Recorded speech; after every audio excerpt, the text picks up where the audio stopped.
It was an April evening of unremarkable serenity when the peace of street Mary Mead was gently disturbed.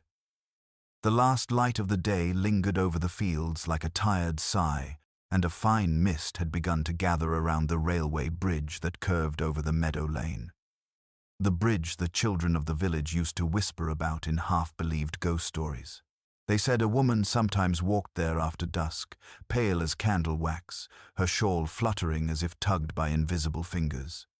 Most dismissed it as imagination, but that evening, Mr. Peter Haycroft, the station master, swore he had seen her clearly. He was walking home from the signal box when he caught sight of her. Standing motionless in the mist, gazing down toward the tracks, a faint glimmer on her wrist like the reflection of a watch, or perhaps a bracelet, he called out, thinking perhaps it was one of the visitors from the newly converted Rosehill cottages. But she didn't turn. Then, as the 6:45 train thundered by, the figure vanished in a sweep of steam and noise. By the time Haycroft reached the bridge, there was no one there, only a white glove lying at the edge of the parapet, damp with dew.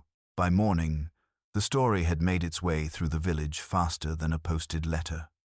At the grocer's, Mrs. Price Ridley claimed she had always said the bridge was haunted, while old Mr. Pritchard swore the ghost was real, a woman wronged, or worse. But by noon, gossip had taken a darker turn. A body had been found just beyond the bridge, near the embankment by the hedge. The constable said it was a woman, quite dead, and not from around the village. Miss Marple, who had been quietly arranging tulips in a vase by her window, heard the news from her housemaid, Gladys. She didn't exclaim or hurry to look, only paused. One tulip stem poised delicately between her fingers. "A ghost," she murmured, as if tasting the word. "Or perhaps someone who wished to seem like one." She placed the tulip in the vase and turned toward the window, gazing at the faint plume of smoke that rose from the railway line in the distance. To anyone watching, she looked like an elderly lady lost in gentle thought. But behind her mild blue eyes, her mind had already begun its quiet, methodical, weaving the first threads of a pattern that others could not yet see. By the following afternoon, the mist had lifted, leaving the railway bridge bare and ordinary again, its old stones streaked with damp and shadow. Yet there was nothing ordinary about the scene beneath it. Constable Jenkins stood awkwardly beside the coroner's men, hat in hand, as the body was carried away. She was a woman in her 30s, finely dressed but travel-worn. Her hands small and pale, her right wrist bare where a watch might once have been. There were no signs of a struggle nearby, no footprints save for the station master's own. The conclusion was as vague as the morning fog. She must have fallen, perhaps jumped. But in street Mary Mead, such explanations never settled easily. At the vicarage, tea was being poured and opinions were already formed. Mrs. Price Ridley said the woman had certainly been pushed. One could see it in the set of her mouth, so determined, so unladylike. Miss Hartnell believed it was the work of passing tramps, and Mr.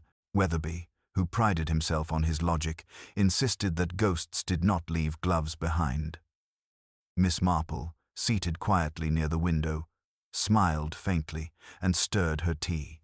She asked whether anyone knew if the lady's shoes had been scuffed. They had not, Mrs. Price Ridley replied, though she could not recall how she knew such a detail. Curious, Miss Marple said softly. If one were to fall, one would expect the shoes to tell a little story of their own. That evening, Miss Marple took her customary walk along the lane that led to the bridge. The air carried the scent of wet earth and engine oil, and the faint clang of metal from the distant signal box echoed like a clock striking in a dream. Near the parapet, a small group had gathered: curious children, a few labourers, and the station master himself. He was repeating his account for what must have been the 10th time, though his eyes darted uneasily when he spoke. Miss Marple watched him kindly. "You must be quite shaken, Mr. Haycroft," she said, her voice gentle as lace. "Seeing such a thing, or rather, not seeing it, which is sometimes the more disturbing. "Beg pardon, ma'am?" "Oh, only that one so often fills the gaps in what one witnesses," she replied. "Memory is such a creative creature." When he left, Miss Marple lingered a little longer, gazing down where the grass had been flattened by many feet. There was a faint indentation leading toward the hedge, as though someone had stood there for quite some time. And near the stone base of the bridge, her sharp eyes caught a gleam, a tiny metal clasp, the kind one finds on a lady's handbag. She pocketed it, saying nothing to the constable who was lighting his pipe nearby. The next morning brought new excitement. A letter had been found in the dead woman's coat pocket, written on the headed paper of the White Swan Hotel in Much Benham. The handwriting was elegant, though smudged at the edge where water had blurred the ink. "Meet me by the bridge at 6, it read. "There are things we must settle, once and for all." It was unsigned. Colonel Melchett, summoned from the county office, announced that it was clear evidence of an assignation possibly romantic, certainly unfortunate. Miss Marple thought otherwise. 6 o'clock, she murmured when the news reached her. The 6:45 train passes the bridge at precisely 17 minutes after. One could depend on it to drown any noise. When Mrs. Bantry asked what she meant, Miss Marple only smiled. "Oh, nothing of consequence. I was merely thinking how punctual some people are about dreadful deeds." By afternoon, the woman's identity was confirmed. She was Mrs. Lydia Ames, a widow from Bath, last seen 2 days prior at the White Swan. The hotel keeper remembered her clearly. She had arrived pale and nervous, asked about the nearest train to Street Mary Mead, and had inquired, curiously enough, whether the railway bridge was still in use. She had no luggage except a small handbag. The handbag, however, had not been found. That night, Miss Marple sat by her fire knitting, her mind turning quietly over the details. A vanished handbag, a watch missing from her wrist, a meeting arranged at the precise hour of the evening train. Each fact slid neatly into the next, though the picture they formed was not yet complete. She recalled the station-master's nervousness, the way his hands fidgeted, the way he avoided the constable's eyes, and she remembered something else. That faint metallic glimmer on the woman's wrist when Mr. Haycroft had described her standing on the bridge. A reflection of a bracelet, perhaps, or a watch after all. The following morning, Miss Marple walked down to the station under the pretext of sending a parcel. She paused by the ticket window. "A sad business, isn't it, Mr. Haycroft?" she said gently. "I hope you've managed some rest." He nodded, though his face was drawn. Strange thing. Miss Marple can't stop thinking about it. That glove, lying there like it had been placed. And yet I could swear she was wearing both when I first saw her. Miss Marple looked up sharply, her knitting bag hanging loosely from her wrist. "Oh, both gloves? Then how curious that only one was found." He hesitated, realizing perhaps that he'd said too much. "Maybe I'm mistaken," he muttered. It was getting dark. She smiled kindly. "Yes, darkness plays such tricks. It makes one remember things that never were, and forget things that very much were." When she returned home, Miss Marple found a visitor waiting at her gate, a young constable sent by Colonel Melchett. "Beg pardon, miss," he said, hat in hand. "But the colonel says perhaps you'd lend your thoughts. The inquest's set for tomorrow, and no one can quite make sense of the business. Seems the lady was frightened before she died. There were finger marks on her wrist, like someone had grabbed her." Miss Marple's expression did not change, but her eyes sharpened slightly. "Finger marks, you say? And the right wrist?" The constable nodded. "Aye, ma'am. How did you?" But she only smiled faintly, closing the gate behind her. "Because, my dear, it is the sort of thing people do when they mean to make a ghost disappear." She turned toward her rose garden, the morning sun glinting faintly on the knitting needles in her hand, her mind already tracing the invisible pattern of deceit that had begun so quietly on that misted railway bridge. The morning of the inquest dawned with a thin drizzle that turned the cobblestones of the high street slick and dark. The villagers moved about more quietly than usual, their whispers softer, as though the mist itself might be listening. In street, Mary Mead. Death, especially mysterious death, always lent the air a peculiar gravity. By 10 o'clock, nearly everyone of consequence had found a reason to pass near the parish hall, where the proceedings were to be held. Mrs. Price Ridley arrived early, wearing her black hat with the mourning veil she kept for just such occasions, while Mr. Pritchard positioned himself strategically near the door to report the details later at the Blue Boar.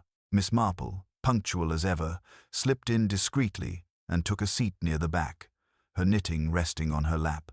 The coroner began with the usual formalities, his voice a steady drone that filled the wooden hall. Witnesses were called, one by one, the porter, the signalman, and finally Mr. Haycroft, the station master. His hands trembled slightly as he took the stand. He recounted what he had seen: the figure standing on the bridge, the shimmer at her wrist, the roar of the oncoming train. His voice caught once when describing how she vanished into the mist. When asked about the glove, he faltered, saying only that he found it afterward, lying as if it had been waiting to be seen. Miss Marple noted this phrase carefully. Waiting to be seen. Not dropped, not fallen waiting. Then came Colonel Melchett, stiff-backed and certain. He read the letter aloud for the record, "Meet me by the bridge at 6, and declared his belief that Mrs. Ames had taken her own life, tormented by guilt or fear. The words once and for all, he said, bore the ring of finality. The coroner nodded gravely. The village murmured, and for a moment it seemed the case would end in tidy sorrow. But Miss Marple's eyes never left the station master's face. When the colonel concluded, she noticed the faintest motion, the brief closing of Haycroft's eyes, as though he were listening to something only he could hear. When the inquest adjourned for a brief recess, Miss Marple slipped quietly out of the hall and made her way toward the vicarage garden, where she knew she would find the vicar's wife trimming the roses. "My dear Mrs. Clement," she said softly, "I wonder, might I trouble you for a few minutes' talk? You recall that charming young woman who stayed at the White Swan some months ago, the one with the little spaniel? What was her name? Miss Larkin, was it not?" Mrs. Clement nodded. "Indeed, and she was quite friendly with the Haycrofts, if I remember, used to take tea with them on Sundays." Miss Marple smiled faintly. "Yes, I thought so. Such kindnesses are always remembered, aren't they? Especially when one finds oneself indebted." She plucked a rose petal thoughtfully, letting it fall to the ground. By the time she returned to the hall, the coroner was preparing to conclude. "Death by misadventure," he declared solemnly. "No evidence of foul play." The verdict satisfied no one entirely, but it ended the matter. The villagers began to drift out, relieved to have something to discuss over luncheon. Miss Marple lingered near the doorway, her eyes scanning the departing crowd. Mr. Haycroft passed her with a stiff nod, his coat collar turned up, and she noticed how he avoided her gaze. "A tragic business, Mr. Haycroft," she said kindly. "You mustn't let it weigh too heavily upon you." He muttered something indistinct and walked on, but she noted that his boots, polished though they were, bore the faintest streak of white chalk dust. There was no chalk near the station, but there was plenty near the disused quarry just beyond the meadow. That evening, as twilight crept over the village, Miss Marple made her way there. The quarry was half overgrown, a place few visited now except for boys daring each other on summer afternoons. She walked slowly along the edge, her walking stick tapping the ground. Then, half buried beneath a tuft of grass, she found what she had expected: a small black handbag, its clasp broken, its contents scattered. Among them, a train ticket to street, Mary Mead, dated the previous day, and a fragment of paper torn from a larger sheet. Only 2 words were legible: "The bridge." She gathered the items carefully and placed them into her basket. When she returned home, she found Inspector Craddock waiting on her doorstep, looking harried. "Miss Marple," he said, removing his hat. "Melchett sent me. He says you've been poking about where you shouldn't." She smiled mildly. "Oh, I do that rather often, Inspector. It's quite a habit." He sighed. "You've found something, haven't you?" She handed him the handbag. "I believe this belonged to Mrs. Ames. It was hidden near the old quarry. Now, one might wonder why a woman planning to end her life would bother to hide her handbag in such a place. And yet, someone did." Craddock examined the bag. "You think she was murdered then?" "I think," Miss Marple replied, seating herself by the hearth, "that Mrs. Ames came here to meet someone she trusted, someone who meant her harm, and that afterward, that person went to a good deal of trouble to make her death look otherwise." She paused, threading her needle into her knitting. "But what they forgot, dear Inspector, is that ghosts seldom carry handbags or watches that vanish only after they are dead." Craddock frowned. "You believe the watch is important?" "Oh, yes," she said softly, "because Mr. Haycroft claimed to see it shining, yet when the body was found, it was gone. That means he saw her alive, not dead, at the moment he described, which makes his later story about her vanishing in the mist quite impossible." The inspector leaned forward. "You're saying he lied?" Miss Marple smiled, the firelight catching the gleam in her eyes. "I'm saying he forgot that people notice the smallest things. That a woman standing perfectly still at dusk might not be a ghost at all, but a woman waiting for someone she thought she knew." Outside, the rain began again, soft and persistent, tapping against the window panes like restless fingers. Inside, Miss Marple resumed her knitting, her needles clicking steadily, as though keeping time with her thoughts. The pattern was becoming clearer now, though one stitch, she knew, was still missing. But that, she thought with quiet certainty, would soon reveal itself. The following morning dawned with a pale sun struggling through clouds that hung low over the village, casting the cottages in a washed-out light that made everything look older, wearier, as if the very air had absorbed the whisper of what had happened. At the post office, the talk had turned from curiosity to quiet discomfort. Mrs. Price Ridley had declared that the ghost would surely appear again before week's end, while Mr. Pritchard swore he had seen a lantern moving along the bridge the night before. Miss Marple, who had come to collect a letter, listened politely without interruption. It was not superstition that troubled her. It was the steady consistency of the gossip. Stories that repeated too neatly often hid a guiding hand.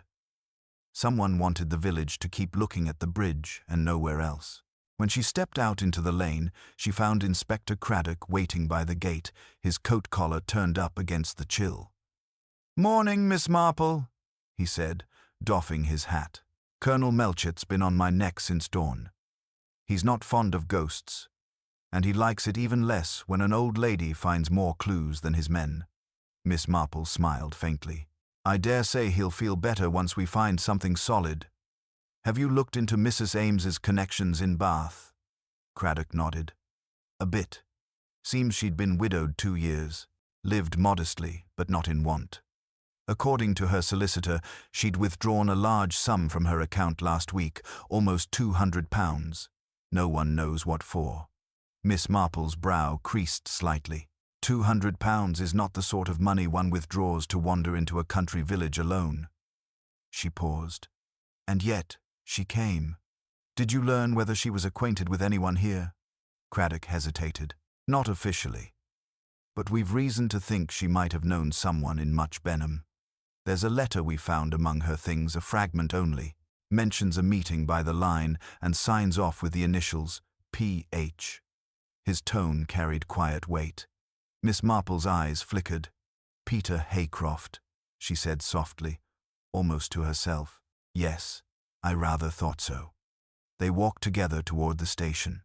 The platform was nearly empty save for the porter sweeping cinders into a pile. The air smelled of oil and old steam. Haycroft was in his office, bent over a ledger, his pen moving slowly, deliberately. When he looked up, the faint lines around his eyes deepened. "Inspector, Miss Marple." He greeted them politely, though his voice lacked warmth. "Still poking about this business, Are we? Craddock smiled without humor, just tying up a few ends. Seems Mrs. Ames once knew a man from these parts. Any idea who that might be? Haycroft's hand paused on the page for barely a heartbeat before he shrugged.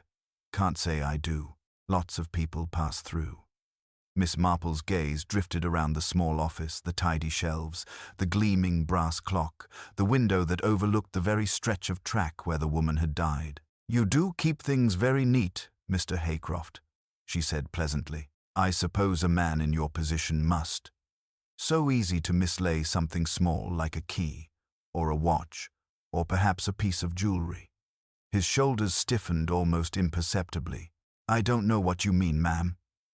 "Oh, of course not," she replied gently. "It's just that I found it curious a woman seen wearing a watch one moment and not the next.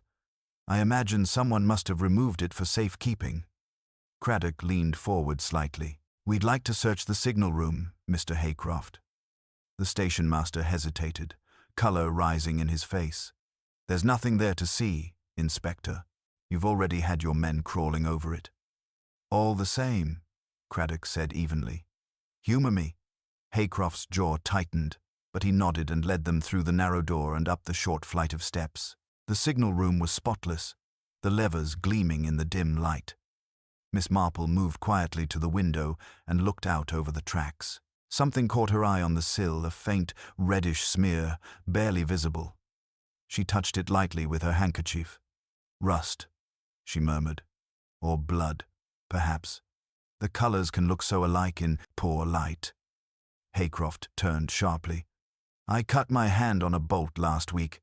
Nothing to do with this business." "Ah," she said softly, folding the handkerchief. "It's dreadful how little accidents happen just when one least expects them." They left soon after, though Craddock's eyes lingered on the station master's trembling hands. Outside, Miss Marple walked slowly, her stick tapping the ground in a thoughtful rhythm. "He's frightened," she said at last. "But not of us. Of what might be found." Craddock frowned. "You think he killed her?" "I think he believes he's guilty," she answered. "But that's not quite the same thing." They parted ways at the lane, Craddock heading for the constabulary while Miss Marple turned toward the churchyard. The path curved behind the hedge that bordered the railway embankment, and there, half hidden beneath an ivy root, she noticed a small silver object glinting faintly in the damp soil. She bent and picked it up. It was a woman's wristwatch, the glass cracked, the strap torn. On the back, faint but legible, were two initials, L.A. She brushed the dirt away with her thumb and smiled sadly. "So you weren't a ghost after all, my dear," she murmured, "only someone who trusted the wrong man."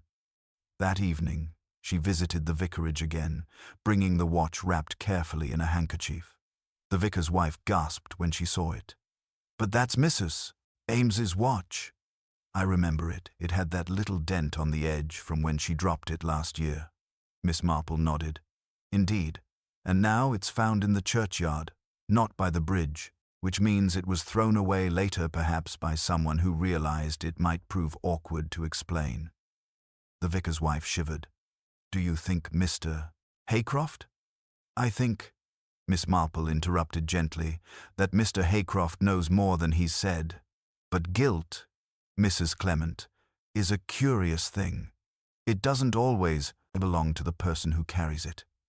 She looked toward the window, where the first stars were beginning to appear over the railway line. "No, I believe our poor station master has been made to bear someone else's sins, and whoever that someone is, well, they've misjudged the village, and me, rather badly." Her voice softened, almost tender. "Because, you see, murder may hide itself behind ghosts and accidents, but it never quite conceals the hand that guides it. And that hand, my dear, always trembles sooner or later." The following day brought a kind of deceptive calm to Street Mary Mead. The sun broke through the thin veil of morning mist, setting the wet hedgerows aglow and making the village look almost cheerful again, though everyone knew the cheer was only surface deep. At the grocer's, the talk had already shifted from sympathy to suspicion. Someone had seen Constable Jenkins near the churchyard. Another claimed the inspector had spent the evening questioning the station master. Rumour moved as swiftly as smoke in a windless room. Miss Marple, meanwhile, sat quietly at her breakfast table, turning the recovered watch over in her hand. Its hands had stopped at precisely 6:48, the very minute the evening train would have passed beneath the bridge. The smallest things, she thought, often told the truest stories. At 10:30, Inspector Craddock arrived again, looking a little more drawn than the day before. "We've been going through Haycroft's records," he said, accepting the tea she offered. Nothing out of place except a missing entry in the signal log for the night Mrs. Ames died. One line scratched out clean. "Looks deliberate." Miss Marple nodded slowly. "So the train passed on time, but the signals weren't recorded. That would be rather useful to someone wishing to conceal movement, wouldn't it?" Craddock frowned. "Movement? You mean someone walking along the line? Or someone waiting for the train to pass?" she said softly, "because the noise would cover something else entirely." He studied her for a moment. "You're suggesting the murder happened before the train arrived, or just after?" she said. "You see, Inspector, there's a curious pattern forming. Mrs. Ames's watch stopped at 6:48. Her letter summoned her to meet at 6, and the train crossed the bridge at 17 past. Whoever killed her must have known the exact timing, and that points to someone who worked with the timetable every day." Craddock's eyes darkened. "Haycroft." "Yes," Miss Marple agreed, "but not as the killer. As the accomplice, or perhaps the scapegoat. Guilt, as I said, can be borrowed." She reached for her knitting, her fingers moving lightly as she spoke. "He's a nervous man, poor dear. He's frightened because he's trapped in someone else's scheme." Craddock leaned forward. "Who, then, if not him?" She looked up with a mild smile. "Well, if you'll indulge a thought, it might be someone who had reason to fear what Mrs. Ames could reveal. Someone with access to her correspondence and to the railway at will. Someone respectable enough to avoid suspicion until one looks more closely." That afternoon, Miss Marple walked to the vicarage with the air of one who was merely taking exercise. She found Reverend Clement in his study, leafing through parish ledgers. "My dear Miss Marple," he said, looking up in surprise, "you're quite the talk of the village. They say you've nearly solved the matter." "Oh, people do talk so eagerly," she replied with a gentle laugh.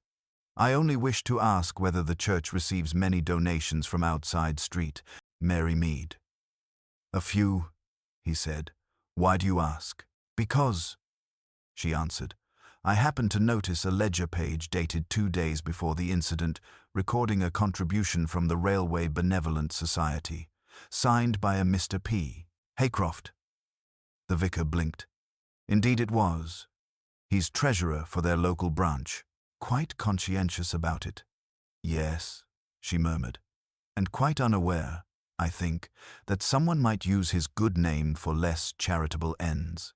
When she left the vicarage, she turned down the lane toward the Rosehill cottages. A new family had moved into one, and she remembered the gossip that the husband worked for the railway administration in Much Benham.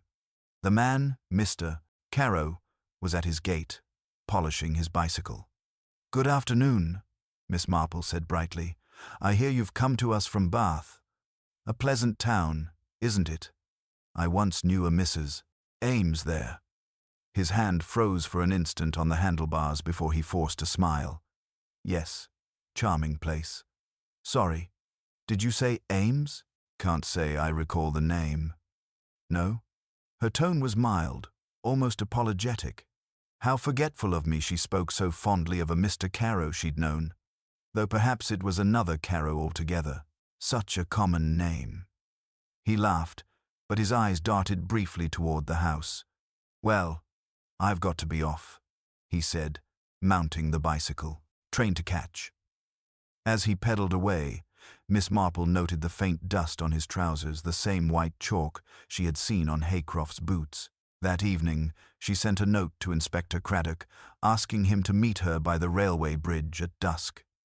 The mist was returning, thicker this time, curling in slow eddies around the stone arches. When Craddock arrived, she pointed to the parapet where the glove had first been found. "It was placed here deliberately," she said. "A signpost, to draw attention to this spot. But the killing, I think, took place nearer the churchyard, where her watch was found. She must have been struck there and then carried here while the train's roar masked the sound of a cart or bicycle passing along the lane." Craddock crouched to examine the ground. "A bicycle," he murmured. "That would explain the tracks we dismissed as old, thin, curved marks leading toward the hedge." "Exactly," she said softly. "And only one man we know cycles this way at that hour, Mr. Carow of Rosehill Cottage, who, by curious coincidence, worked for the Railway Accounts Office in Bath, the same office where Mrs. Ames's late husband's estate was managed." Craddock's head snapped up.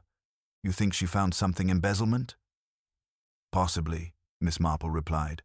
"Or perhaps she simply knew too much. I dare say Mr. Carow used his position to divert funds, £200, for instance, and when Mrs. Ames discovered it, she came to confront him.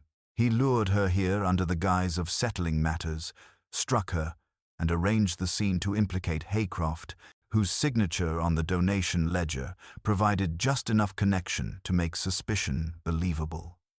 The inspector exhaled slowly. "It fits. But proof will come," Miss Marple interrupted gently. "Thieves are greedy creatures. I suspect we'll find the missing money or her jewelry somewhere it oughtn't be. People who hide one crime rarely resist the comfort of their ill-gotten gains." As they stood there, the distant whistle of the evening train echoed across the fields.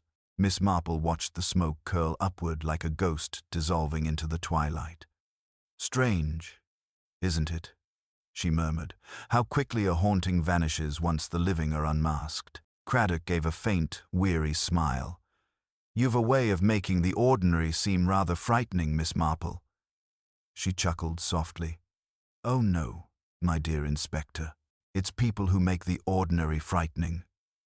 The ghosts merely remind us where to look." The next morning broke with a chill wind that carried the scent of rain and iron from the tracks. The village had resumed its usual rhythm, children off to school, hens clucking in their yards, but beneath the surface calm. Something taut and uneasy stirred. Word had spread that Inspector Craddock was preparing to question a new suspect, though no one yet knew who. At the grocer's, Mrs. Price Ridley whispered that Miss Marple had been seen walking toward Rosehill Cottage at dawn, and Mrs. Bantry, who prided herself on restraint, admitted she was beginning to feel there was something positively wicked about bicycles. Inside the cottage, Miss Marple stood by the hearth, speaking softly to Mrs. Carow, a nervous young woman with fair hair and hands that twisted the edge of her apron. The room smelled faintly of polish and lavender, though the air held a sense of things kept too tidy, as though scrubbing could erase unease. "I do hope you'll forgive my intrusion," Miss Marple was saying kindly. "I wanted to return your husband's handkerchief. He dropped it near the bridge last night." She held out the square of linen delicately. Mrs. Carow hesitated before taking it, her eyes darting toward the door. "He's not here," she murmured. "Left early, said he had business in Much Benham." "Ah," Miss Marple replied, her expression mild. "The early trains are so convenient, aren't they? One can be miles away before breakfast." She let the words settle, then added quietly, "You must find it lonely sometimes, my dear, living so far from your old friends in Bath." Mrs. Carow's hands stilled. "I don't have friends there," she said sharply. "Not any more." The edge in her voice betrayed something brittle beneath the surface, and Miss Marple noted it carefully. "Oh, I see," she said softly, folding her gloves. "How very sad. Mrs. Ames once said almost the same thing to me, long ago. People can be quite unkind, can't they, when money goes missing?" The young woman flinched. "I don't know what you mean." "No, of course not," Miss Marple said gently. "I'm sure you weren't involved. But your husband, well, men are sometimes foolish when pride is at stake. I dare say you tried to dissuade him."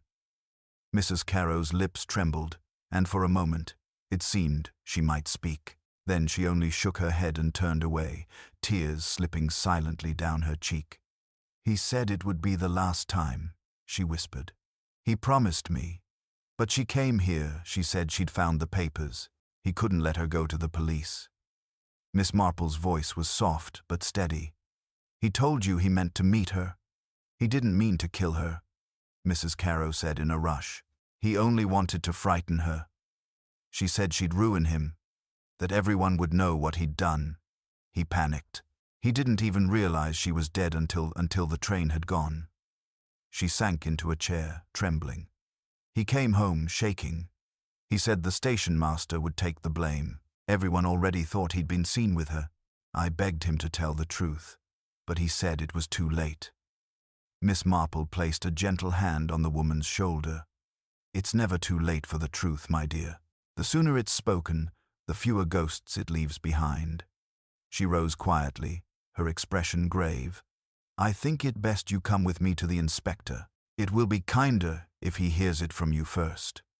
An hour later, Inspector Craddock sat at his desk, the morning light slanting across a stack of reports. He looked up as Miss Marple entered, Mrs. Carrow close behind, pale and trembling.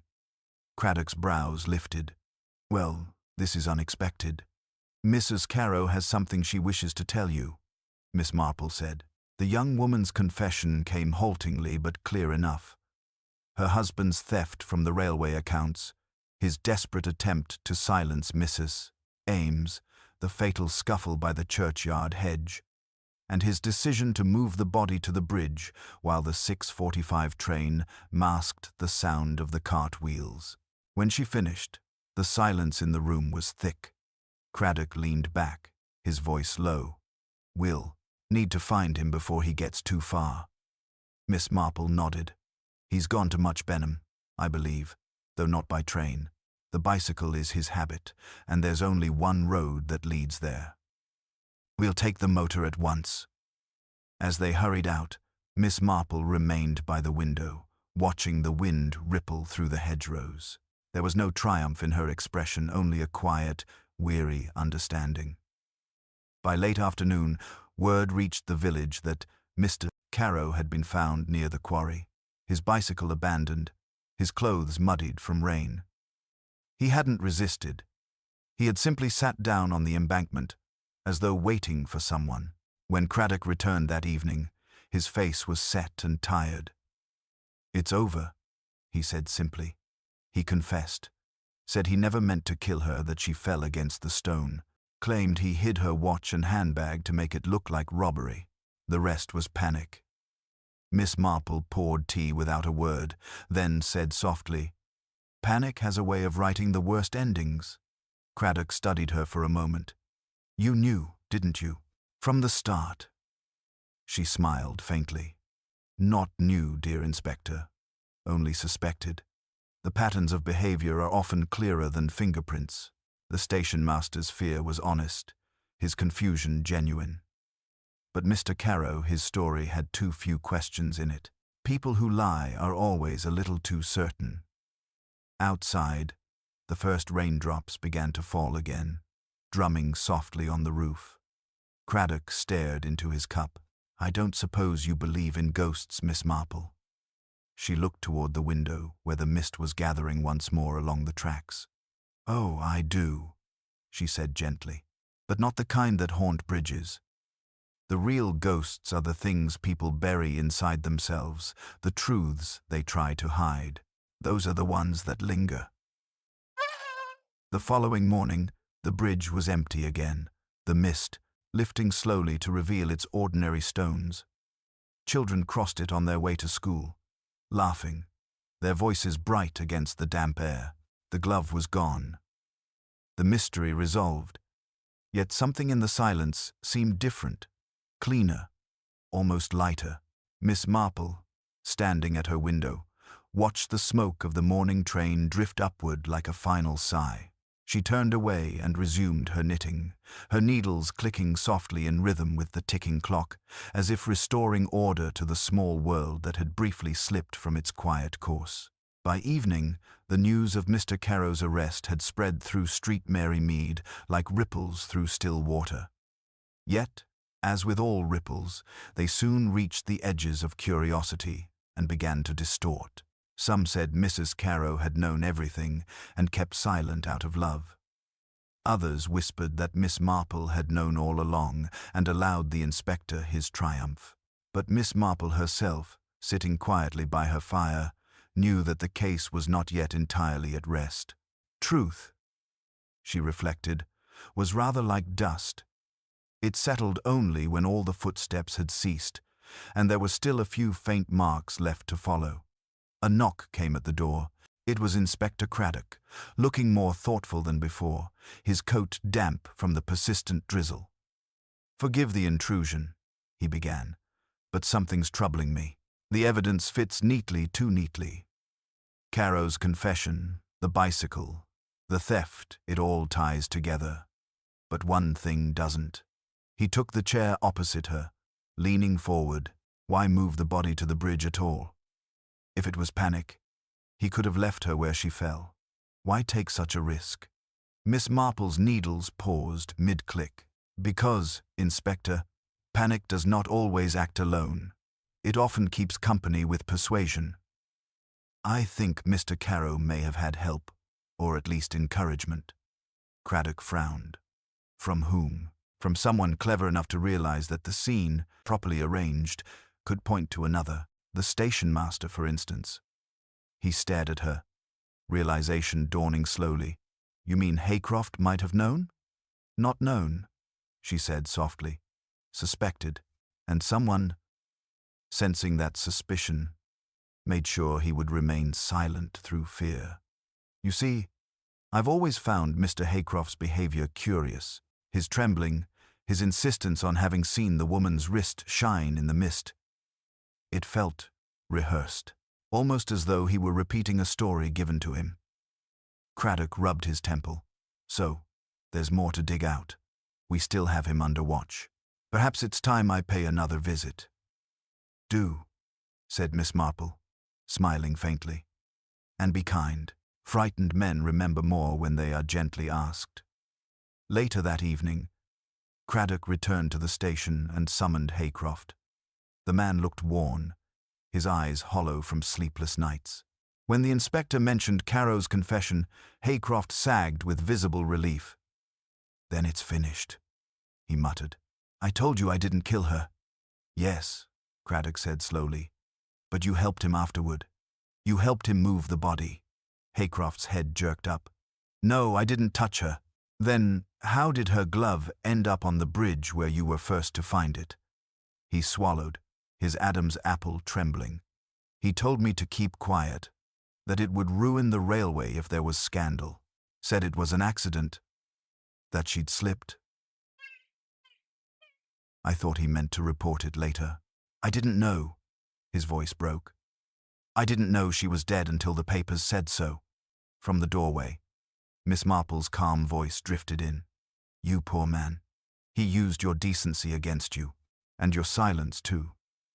She stepped forward, her eyes kind but steady.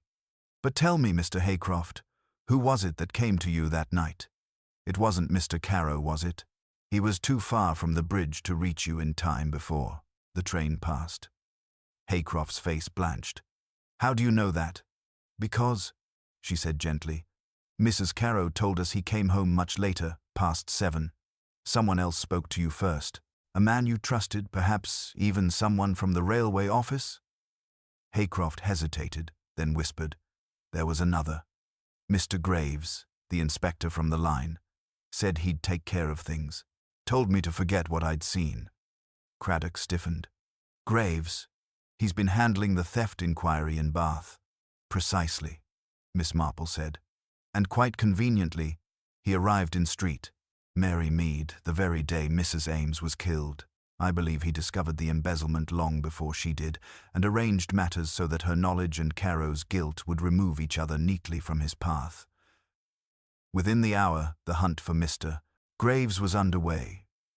Craddock's men telephoned Much Benham Station, only to learn that Graves had left by motorcar just after dawn. His belongings, when searched, revealed several banknotes bearing Bath cereals and a woman's wedding ring tucked in a side pocket. The ring, as Miss Marple later confirmed, had once belonged to Mrs. Ames. By midnight, the inspector returned to Miss Marple's cottage, rainwater glistening on his hat brim.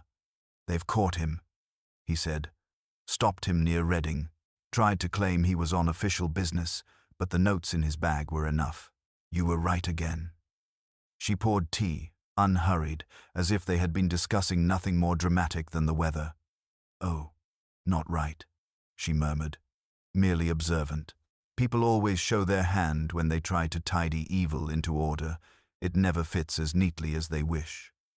Craddock sank into the armchair, half smiling, half defeated. "I sometimes wonder, Miss Marple, how you manage it. You make the rest of us seem clumsy." She laughed softly. "Oh, not clumsy. Dear Inspector, merely young. I've had rather more and time to watch what people do when they think no one notices." They sat in companionable silence for a moment, the clock ticking gently between them. Outside, the wind had risen, carrying the faint hum of the distant train, a sound now cleansed of its ghostly echo. Craddock set down his cup. "So that's the end of it. Caro will stand trial, Graves will hang, and the bridge will go back to being just a bridge." Miss Marple's eyes drifted to the window, where mist curled around the lamplight like a memory fading into air. "Yes," she said softly, "until someone else forgets that lies, like ghosts, always find their way home." The rain began again, steady and unremarkable. The village, lulled by resolution, would sleep peacefully that night, unaware that it was not justice but quiet understanding that had settled over them. And in her small parlour, Miss Marple resumed her knitting, the needles clicking like the rhythm of truth, patiently stitching itself back into the fabric of ordinary life. The following days passed in a strange calm that settled uneasily over Street Mary Mead. The newspapers carried the story in neat columns: railway fraud and murder exposed by village inquiry. To outsiders, it seemed an unfortunate scandal efficiently resolved, but to those who lived among the cottages and hedgerows, where gossip wove itself into the rhythm of daily life, the matter felt far from complete. There were whispers that the inspector from the line had been part of something larger, that more money had vanished than anyone admitted, and that not all who'd profited from it had yet been named. Miss Marple, who had seen the pattern from its beginning, suspected the same. Evil, she thought, rarely works alone. It prefers company. On the third morning after Graves's arrest, she received a letter. It bore the insignia of the railway office at Bath and was addressed in a neat, masculine hand. Inside, the message was brief. "Miss Marple, assistance in these recent matters has been most helpful to the authorities. However, further inquiries into the financial irregularities will no longer be necessary. All accounts have been settled." It was unsigned. The phrase, "all accounts have been settled," caught her attention like a thorn. It was too final, too precise. She read the letter twice, then slipped it quietly into her knitting basket. That afternoon, Inspector Craddock stopped by once more, bringing with him the weary satisfaction of a man who believed his work concluded. "Graves has given a full confession," he said. "He admitted to blackmailing Caro and diverting funds from the Bath accounts. Said Mrs. Ames, found out, and threatened exposure. Claimed he only meant to frighten her. But when Caro panicked, he took advantage of it. We'll never know exactly who struck the fatal blow, but it hardly matters now." Miss Marple smiled faintly, though her eyes were distant. "Hardly matters," she echoed. "You're quite right, of course. Yet I do wonder, when a man confesses to so much, why does he stop short of admitting what he cannot deny? The blow that killed her, Inspector, was deliberate. The mark on her temple told its story plainly. Graves was no man for physical courage." Craddock frowned. "Then who?" "Oh, perhaps no one knew," she said softly. "Perhaps someone we've already met, someone clever enough to use both men for her own protection." He stared at her. "You mean Mrs. Caro?" Miss Marple folded her hands, the faintest sigh escaping her lips. "Consider it, Inspector." Her husband's confession came easily enough once she began to speak, yet every detail she gave placed him deeper in guilt while keeping her quite untouched.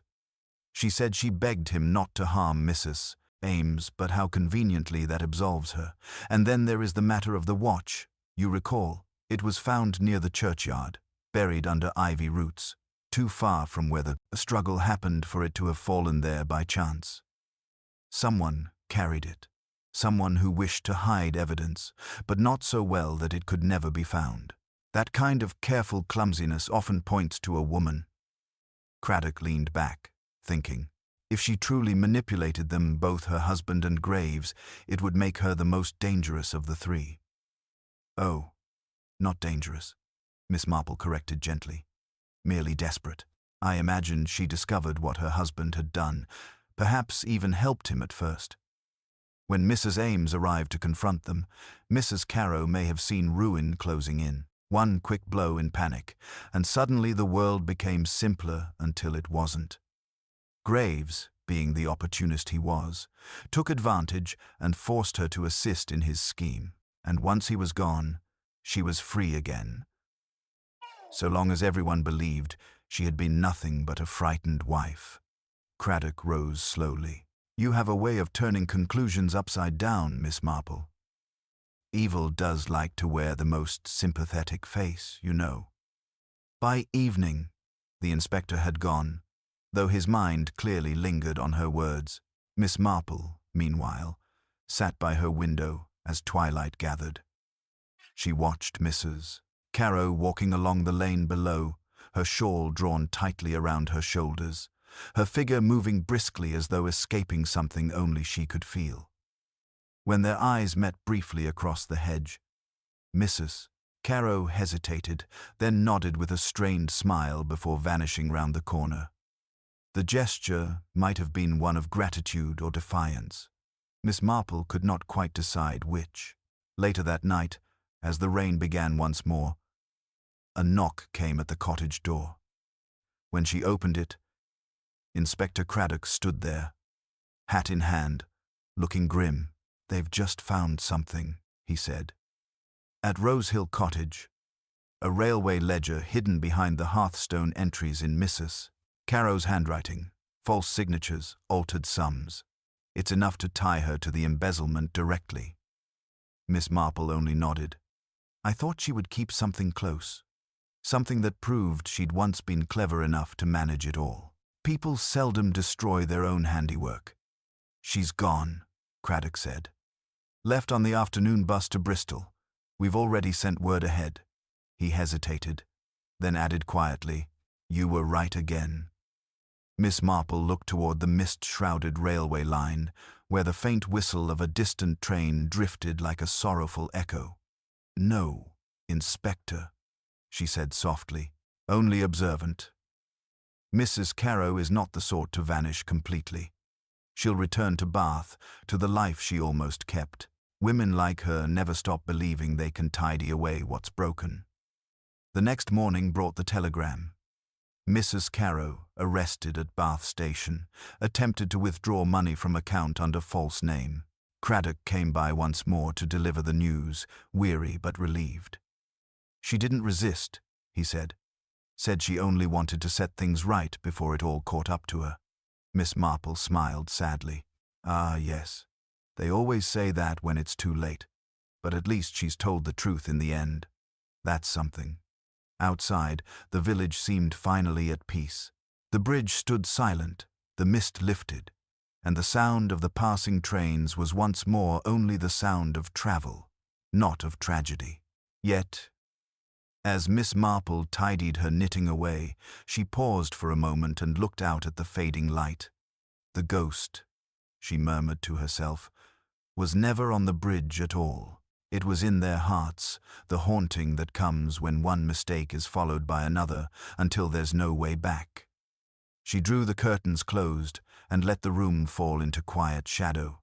The day's work done, the mystery laid to rest.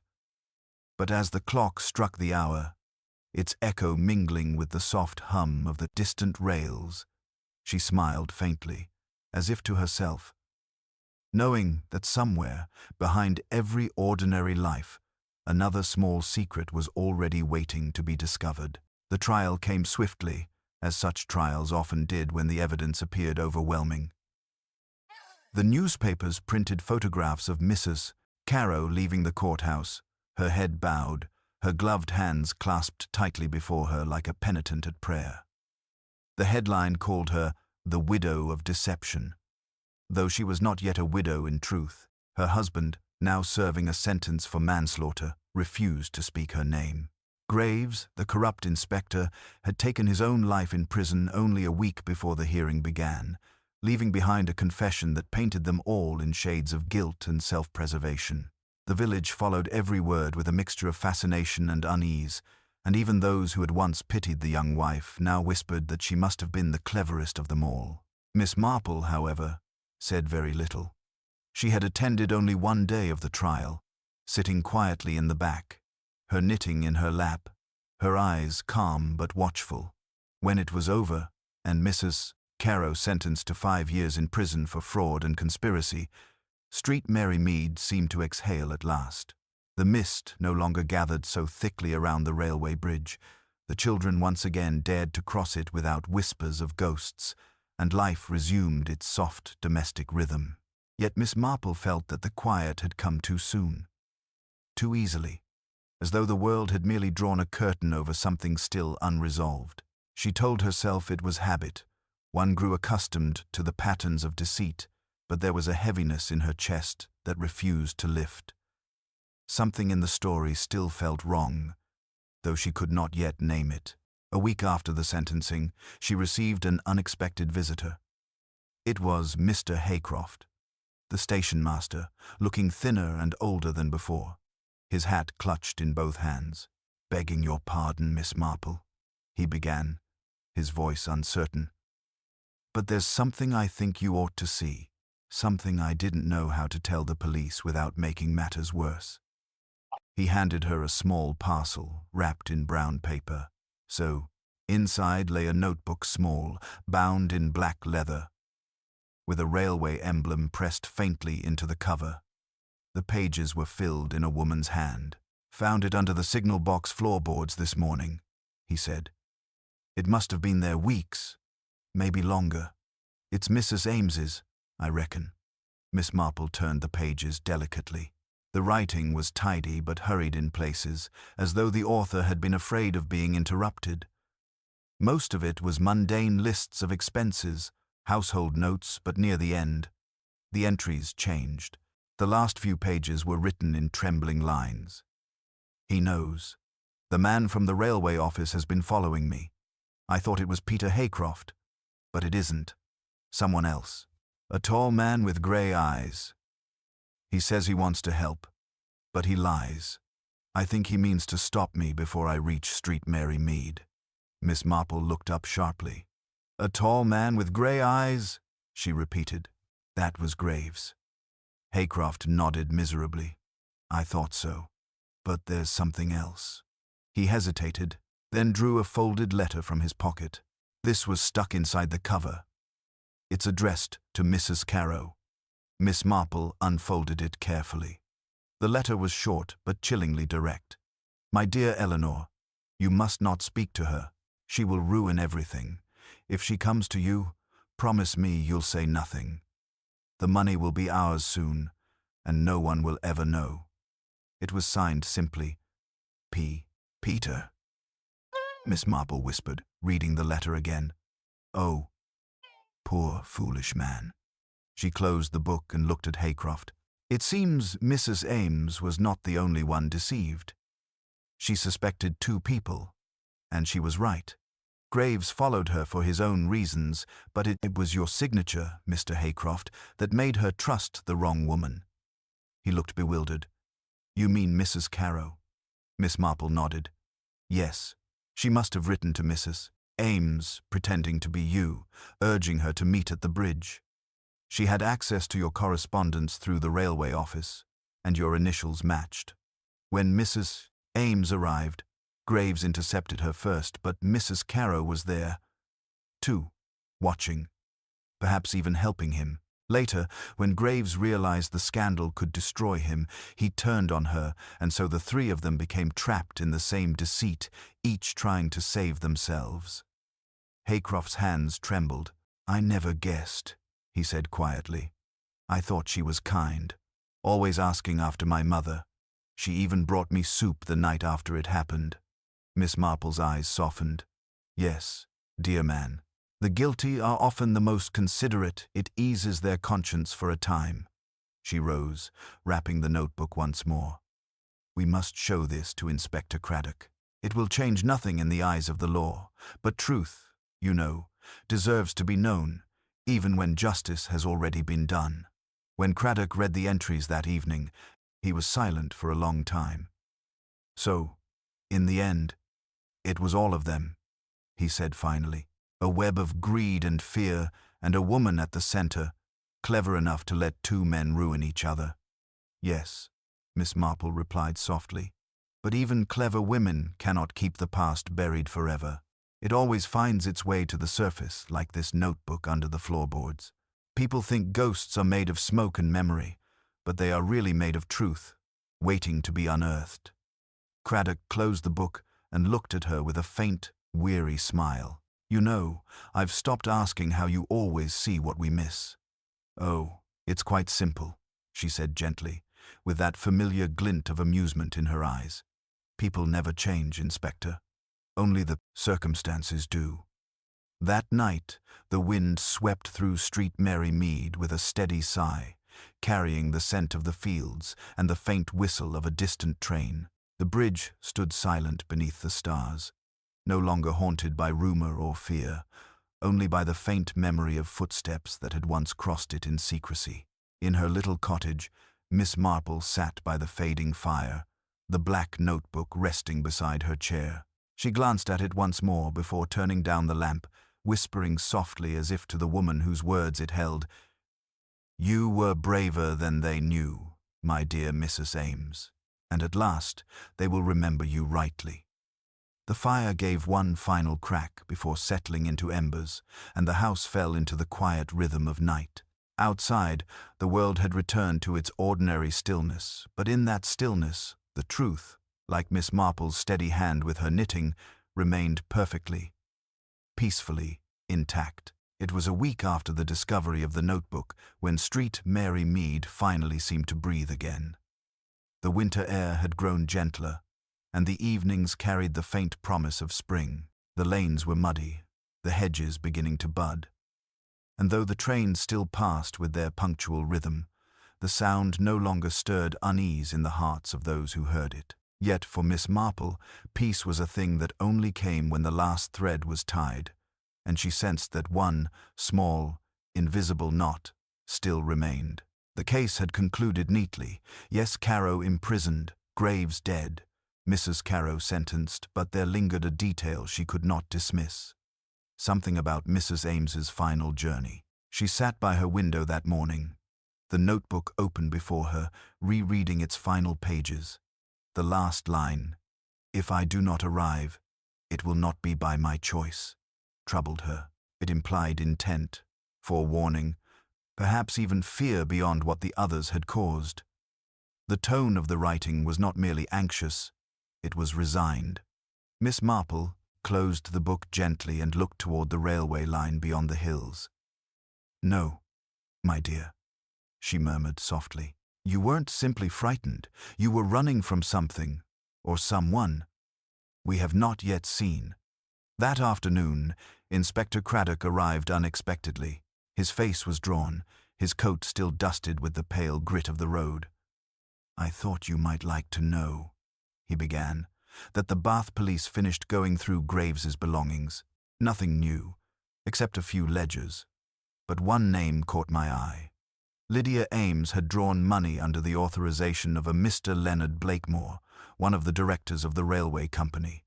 We've spoken to him, of course. Denies everything. Claims he barely knew her." Miss Marple's eyes lifted. "Mr. Blakemore," she repeated. "Tall, heavy-set man, grey moustache, fond of cigars." Craddock nodded. That's him. You've met? Only once, she said. At a garden fete some years ago. A most self-satisfied gentleman, very fond of his reputation for good works.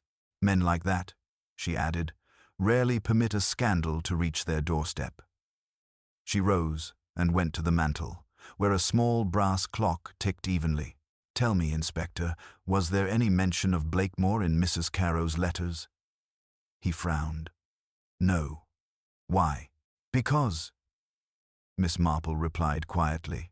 I believe he was the one behind the thefts. Graves and Carrow were tools, useful, disposable. And Mrs.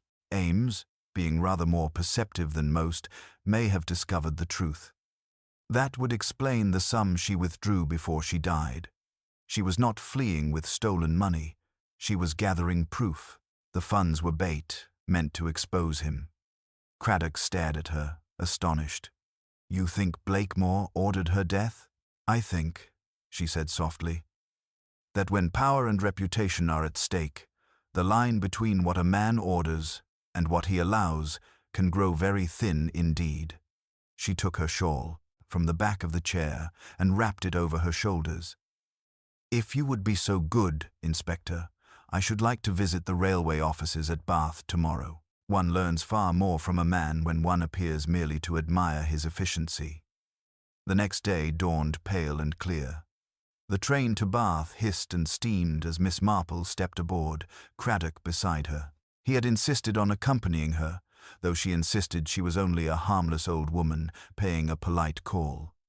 The journey passed quietly, the countryside sliding past like a moving painting.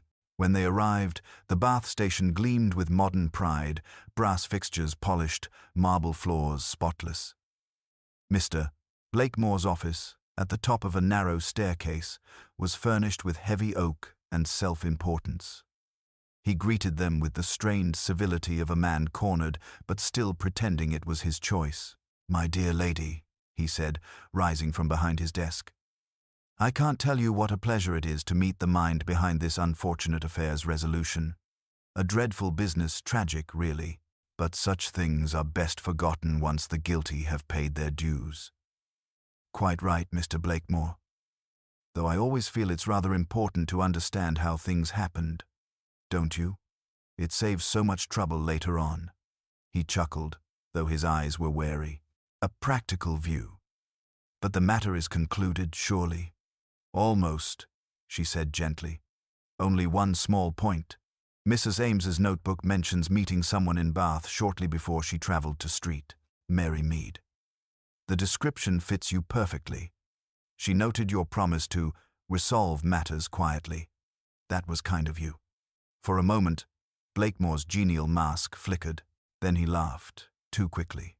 Dear lady, you can't think why. I meet hundreds of people. If she imagined I could help her, it was a misunderstanding. She was clearly troubled. Craddock's voice cut in, low and steady. Troubled enough to die 2 days later on a railway bridge your office oversaw, Mr. Blakemore, and troubled enough to record your initials beside her final entry. He placed the small notebook on the desk, L.B., in her own hand.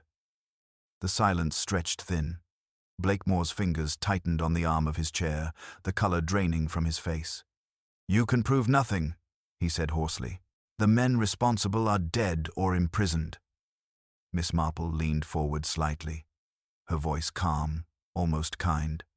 Oh, but you've already proved it, Mr. Blakemore, by attempting to silence me with that letter last week.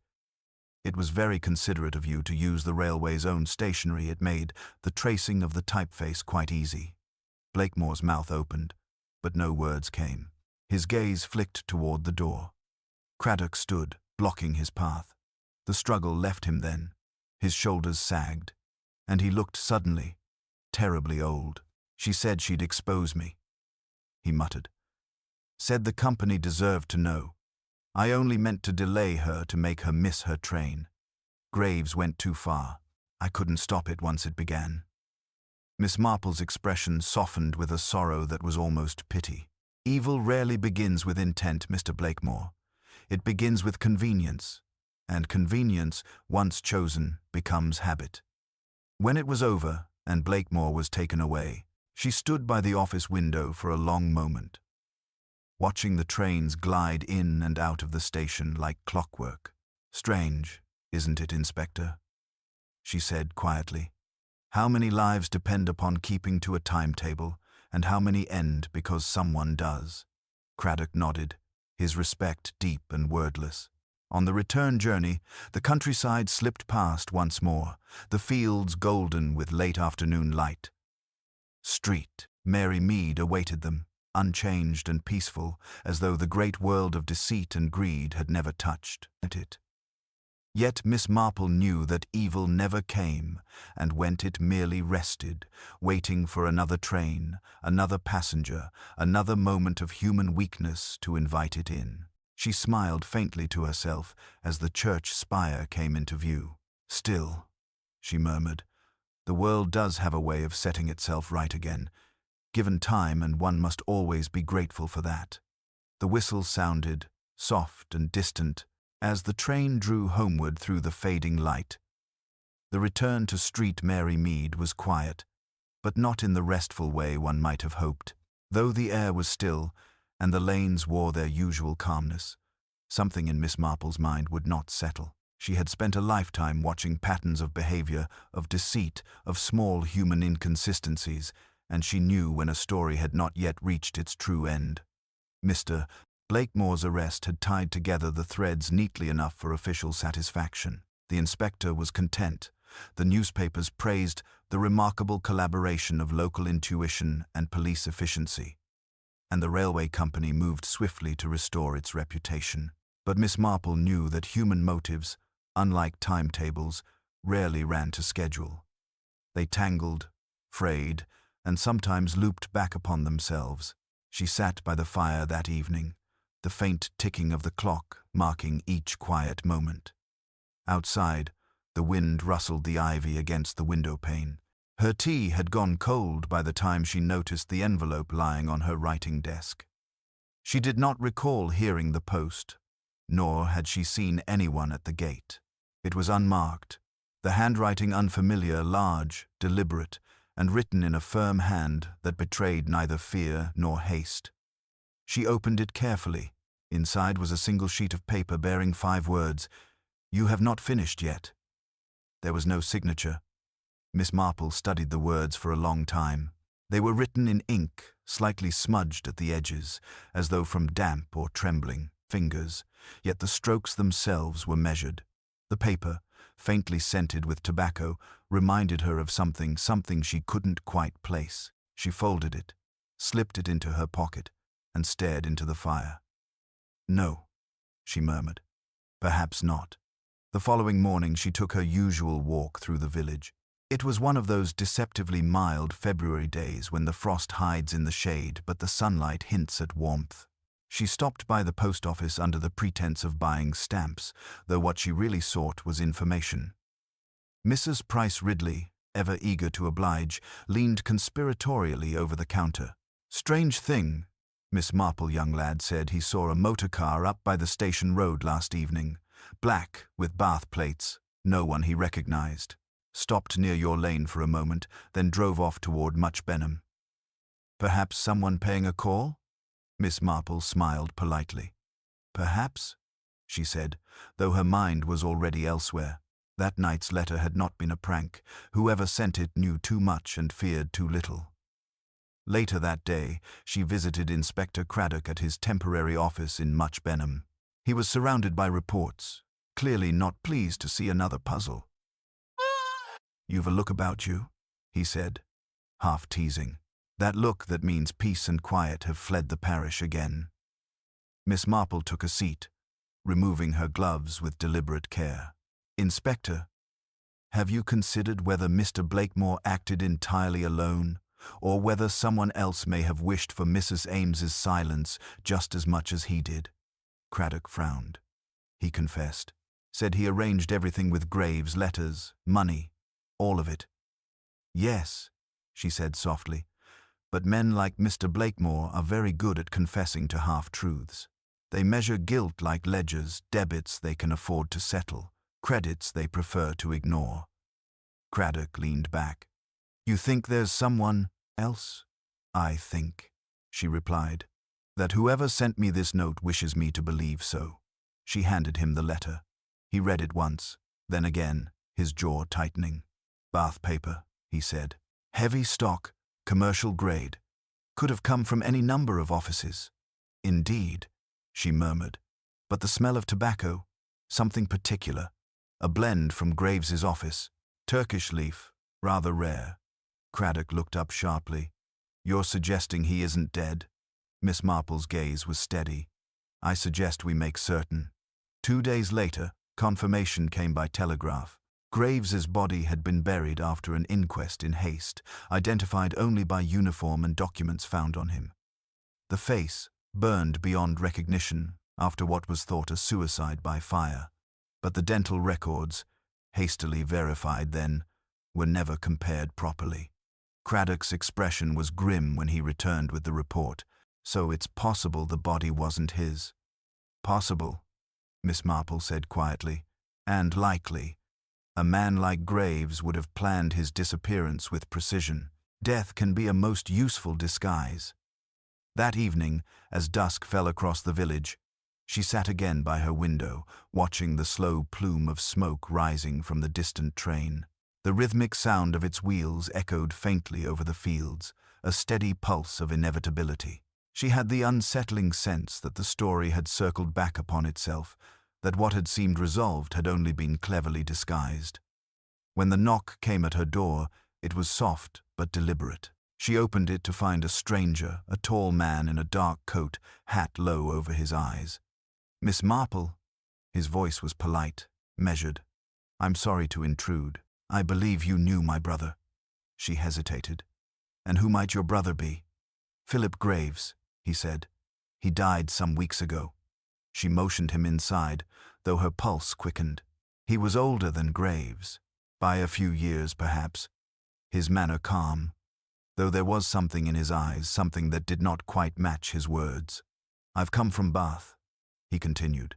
I found this among his things. He handed her a sealed envelope, its corner singed. It was addressed to you. She took it carefully, her fingers steady despite the unease blooming in her chest. The man inclined his head, gave a courteous smile, and stepped back into the dusk. The moment he turned the corner, she closed the door and locked it. Then she sat by the lamplight and broke the seal. Inside were 2 items, a small brass key and a note written in Graves's unmistakable hand. Forgive me, Miss Marple. I underestimated you. You were not meant to find her notebook. The key unlocks what remains my proof, my insurance. You will understand when you see. She turned the key in her palm, cold and weighty. Somewhere in Bath, she knew, a locked box waited a final piece in a puzzle she had thought finished. And if Graves still lived, then the quiet village of Street Mary Mead was not yet done with its ghosts. The fire crackled softly in the hearth. Miss Marple leaned back in her chair, her expression unreadable. Very well, she murmured, her voice no louder than the whisper of the flames. Let us finish it properly, then. Miss Marple rose before dawn the next morning, her mind sharpened by unease rather than fatigue. The brass key lay on her writing desk, glinting faintly in the first light. She had dreamt restlessly through the night of smoke, of rails stretching endlessly into darkness, of faces blurred by steam. When she finally stirred her tea, the movement was steady, deliberate, as though her calmness alone could will the pieces of the puzzle into their rightful places. She knew she could not rest until she followed the path the dead man had left behind. Graves had been clever, yes, but clever men often mistook control for safety, and in that blindness they left doors half open. By mid-morning, she and Inspector Craddock were on the train to Bath again. The key had led them to a small lockbox number in a private railway deposit at the station's administrative wing, a service reserved for senior employees. The attendant, a young clerk with polished spectacles, hesitated when Craddock showed his badge, but Miss Marple's gentle voice and air of grandmotherly assurance soon persuaded him.